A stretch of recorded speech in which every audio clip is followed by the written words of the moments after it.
ఒంటి గుడిసె ఉన్నా, ఒక బుగ్గ ఒక ఫ్యాన్ ఉన్నా ముక్కు బిండి కరెంటు బిల్లులు వసూలు చేస్తారు. కానీ కాంగ్రెస్ ప్రభుత్వం వచ్చి రాగానే జీరో బిల్లు, 200 యూనిట్ల వరకు మీకు కరెంటు ఫ్రీ. ఆల్రెడీ మొన్నే ఓపెన్ చేసినాం, ఈరోజు కూడా మన దగ్గర మళ్ళీ ఓపెన్ చేస్తాం. అదే కాకుండా మహిళలందరూ కూడా ఆ రోజు కష్టపడుతున్నారు. ఇళ్ళల్లో పొగగొట్టాలతోటి ఊది ఊది అనేక గర్భకోశ వ్యాధులు వచ్చేది. వాస్తవానికి పేగులన్నీ అవసిపోయేది, కళ్ళల్లో నీళ్ళు వచ్చేది, కళ్ళ జబ్బులు, కడుపులో పేగుల జబ్బులు వచ్చి అవస్థ పడుతుంటే మరి కాంగ్రెస్ ప్రభుత్వ హయాంలో అనేక మహిళా గ్రూపులను ఏర్పాటు చేసి వాళ్లకు దీపాల పథకం ద్వారా మరి గ్యాస్ కనెక్షన్ ఇచ్చినటువంటి ఘనత కూడా ఆ రోజు కాంగ్రెస్ ప్రభుత్వం.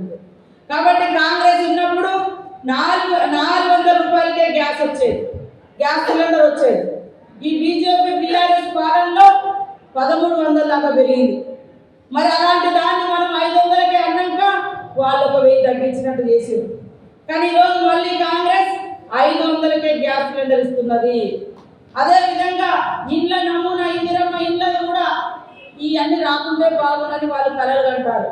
కానీ కాంగ్రెస్ ప్రభుత్వం ఎప్పుడు అధికారంలో ఉన్నా, ఎక్కడ అధికారంలో ఉన్నా ప్రజల సంపదను పెంచడం, మనం సంపద సృష్టించడం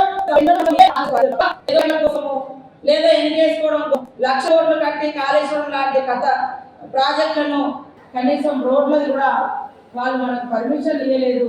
పైగా ఇక్కడటువంటి ప్రజల్ని మరి ఫారెస్ట్ అధికారులు కొట్టేటువంటి పరిస్థితి కూడా వచ్చిందంటే దీంట్లో సెంట్రల్ ప్రభుత్వం యొక్క భాగస్వామ్యం. పేదలను ఆదుకోవడం అంటేనే కాంగ్రెస్ ప్రభుత్వం.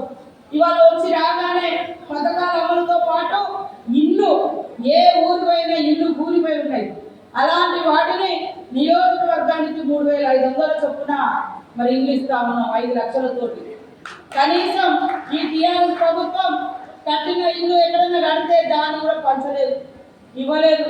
ఎందుకంటే కాంట్రాక్టుల కోసం కట్టి తప్ప కర్షకుల కోసం, పేదల కోసం కాదు అనేది అర్థమైతా ఉంది.